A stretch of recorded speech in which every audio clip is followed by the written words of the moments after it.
Okay, so 100 factorial. How many zeros are there at the end of 100 factorial? So, for those who don't know what factorial is basically, suppose we say 5 factorial. So, it basically means multiplication of all the numbers from 5 up to 1. So, this will be, you see like 6, 24 and 120. So value of 5 factorial is 120. So you can see that 100 factorial is a very big number. So when we multiply all these numbers, right, 100, 99, 98, 97 up to 2, 1, all these numbers. So this is basically value of 100 factorial. Now the question says how many zeros are there at the end of 100 factorial. So let's see.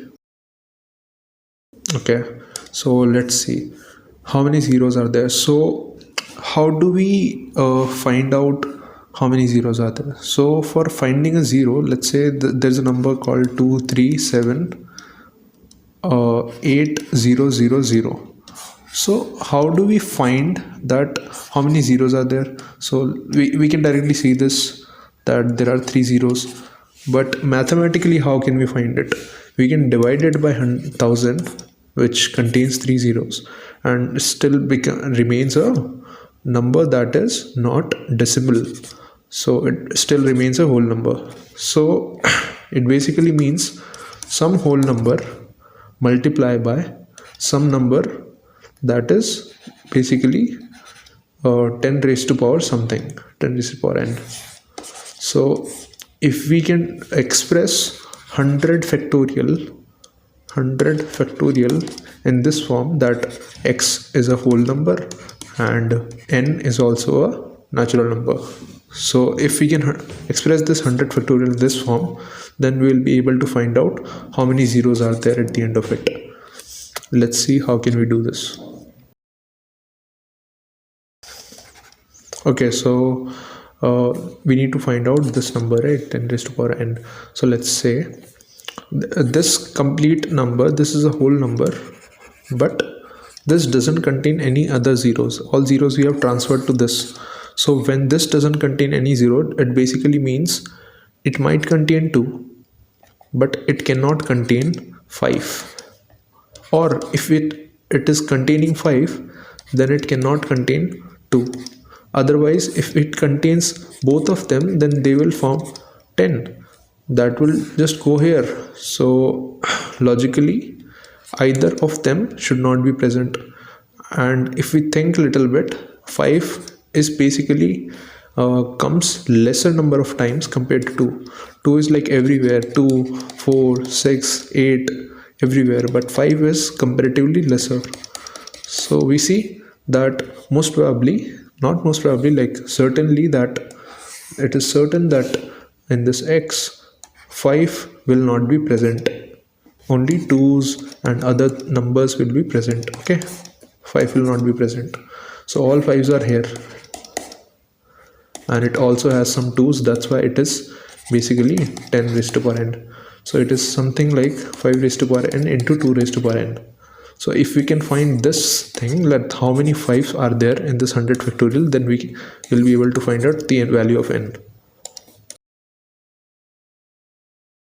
Okay, so we need to count number of 5's, right? So we can actually write this 100 factorial in the form of in these ranges, that is 1 to 10, 11 to 20, 21 to 30, 31 to 40, and similarly 41 to 50. I'm writing all down, all of them, because it will be easier for us to count them. 71 to 80, 81 to 90, 91 to 100. Let's see red color. Let's see how many 5 are there. So there is one 5, there is one 10, and apart from that there is no other 5. So they actually make 2 5, correct? there are two 5. One is in the 5 itself and one is there itself in the 10. So there are two 5. Now again similar thing here, we have 15 and we have 20. So this is also 2. We have 25 and we have 30. So 25 actually contains two 5 and 30 actually contains only 1. So we will see 3. Here we have 35 and 40. So it will be 2 again. 45 and 50. It will be 2 again.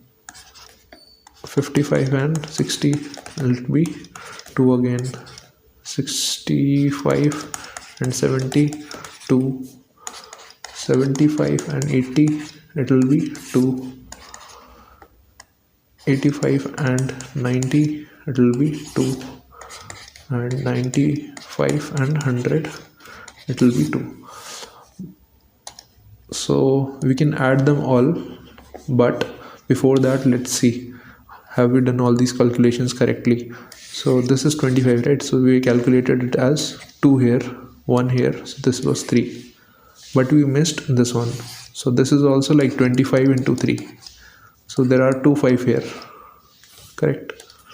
There are 2 5 here, 1 here, so total would be 3. So for this case total would be 3. Similarly we missed few more things. Let's check them out. Orange. So if we see here, this is actually 25 into 2, correct? So this is 2 5 and this is 1 5, so this will be 3, not 2. And similarly on 100 there are basically 2 5. 25 into 4, correct? So 2 here and 1 here, so total would be 3 in this range. In this complete range there would be 3. So let's add them up now with the, let's say, blue color. So 2 2 3 2 3 2 2 3 2 3. Let's add them up. 2 4 7 9 12 14 16 19 21 24, and the answer to this question is 24. So how many zeros are there at the end of 100 factorial? This is 24.